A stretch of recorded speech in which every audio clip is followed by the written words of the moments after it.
Biz tagында үстерүү үчүн туган тилибизди ишерге тийишпиз. Бу әлбәттә ки өстөнлүк башлана тиеш. Мәктәптә укытучылар татар телен иң беренче урынга куярга тиешләр дип уйлыйм. Минемчә, ул баланың ике тел белүе, үз туган телен белү һәм урыс телен белү, ул берничек тә бер-берсенә комачаулый, бары киресенчә баланы тәрбияли генә диясем килә. Һәм татар телен Татарстанда гына түгел, Башкортстанда гына түгел, гомумән бөтен Россия күләмендә татарлар районнарында, татар үзәгендә татар теле булырга тиештер дип уйлыйм. Менә шушы очракта балалар татарча сөйләшергә тиеш. Син сыйфатыннан үзең барасың инде. Шул сыйфатлы җырлар, борынгы классик җырларны җырлыйсың бит инде. Әлбәттә, минем өчен бернинди авырлыкта тудырмый ул ти җырларында җырлау популяр, гомумән дискотекаларда җырлана торган җырларын, клубный җырларын диясем килә инде. Әйтик, классик җырларын, яңа җырларның, сыйфатлы җырларын, сүзләрендә мәгънә булган, көендә көй булган, моң булган җырларны табу икеләтә авыррак һәм аны башкару да икеләтә авыррак. Күп җырчылар бүгенге татар сәнгатендә бу жанрда эшли алмыйлар. Затлы җырларыбыз өстендә бар җырчы да эшләсә, безнең татар милләте ул үзе аерылып торган бер җир шарында бер аерылып торган сәнгать булыр иде минемчә.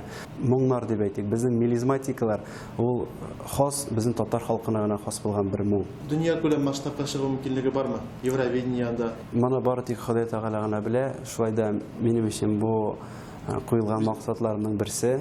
Мин моның турында соңгы 2 елда бик каты уйланам. Татар җыры белән. Әлбәттә татар җыры белән. Чөнки җырның, сәнгатьнең аның теле юк. Гомумән халыкка ошый икән, алар шул арада үз итәләр. Дөнья музыкасы белән, музыка сәнгате белән кызыксынасың? Барсын да карыйм. Әлбәттә biz шушы бизнеста кайнагач барсын да карарга туры килә. Менә соңгы елларда татар сәнгате өчен бик борчылам. Чөнки тамашачыларга нәрсә күрсәтәләр, алар шуны инде кабул итәләр. Шушы безнең сәнгатьне гомумән дискотекага әйләндереп бетү, гомумән аның сүзләрендә сүз булмау, сәхнәдә теләсә нәрсә сөйләү, маймыл күк сикерү сәхнәдә ул бик тә килешми. Шулай да җырчы булгач, ул үз артыннан тамашачыларны ияртергә тиеш, аларны тәрбияләргә тиеш. Менә татар теленең кулланышы ничек? Син бит инде күп йөрисең, күзәтүбез буенча Казанда, Татарстанда да хәтта тел кулланышы, татар теле кулланышы кими бара.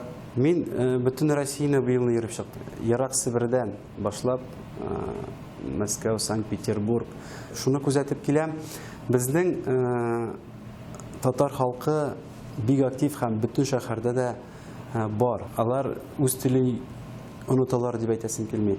Әйтә алмыйм да алай. Чөнки төрле җырак Финляндиядән да Санкт-Петербургка килеп концертлар караучылар булды. Чөнки бөтен җирдә дә, менә Төркиягә барсам, анда татарлар белән күрешәм һәм үз теле белән горурланып яшиләр диясем килә. Президентның үзгәрешләре булды бит инде проекты. Төп проблема нәрсәдә татар эстрадасы? Үземнән чыгып әйтә алам. Миңа калса бүгенге көндә татар артистлары үзенә сыйфатлы аранжировка эшләр өчен, сыйфатлы әйтик сәхнәдә чыгыш ясар өчен андый матди яклап мөмкинчелек юк.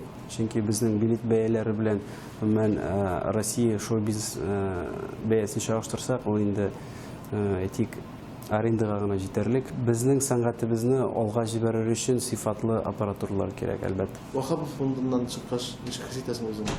Кире кайтырга уйларың килми? Аллаһка шөкер, мөстәкыйлькка чыккач инде үзеңне иркенрәк тотасың. Бар нәрсә белән дә үзең теләгәнчә эшлисең. Барашитова фондына килгәндә мин бар тик рәхмәтле генә. Икътисади кризис диләр, эш хаклары да киресенчә. Кризис ул киресенчә бар артистлар күбесе төшеп кала шушы кризис вакытында. Ныклылары гына сәхнәдә кала. Шуны әйтә алам, бу елны тагы да игътибар күбрәк артты безнең концертларга. Альтернативага ничек карыйсың? Менә күптән түгел әле мин алтын дигән бер клип чыккан иде. Альтернатив хип-хоп. Андый җырларга мин каршы түгел. Татар телен үстерәме ул менә? Әлбәттә, күп кеше карый бит инде. Ниндидер үзенчәлеклек бар ул җырда. Менә шушы кирәк тә инде. Бу үзенчәлек һәм яңалык, но гел шушындый жанрда бару шулай дөрес түгел. Тагы да ниндидер үзгәрешләр кирәк булачак. Инде ышкын бирер өчен әйбәт дисең, әлбәттә.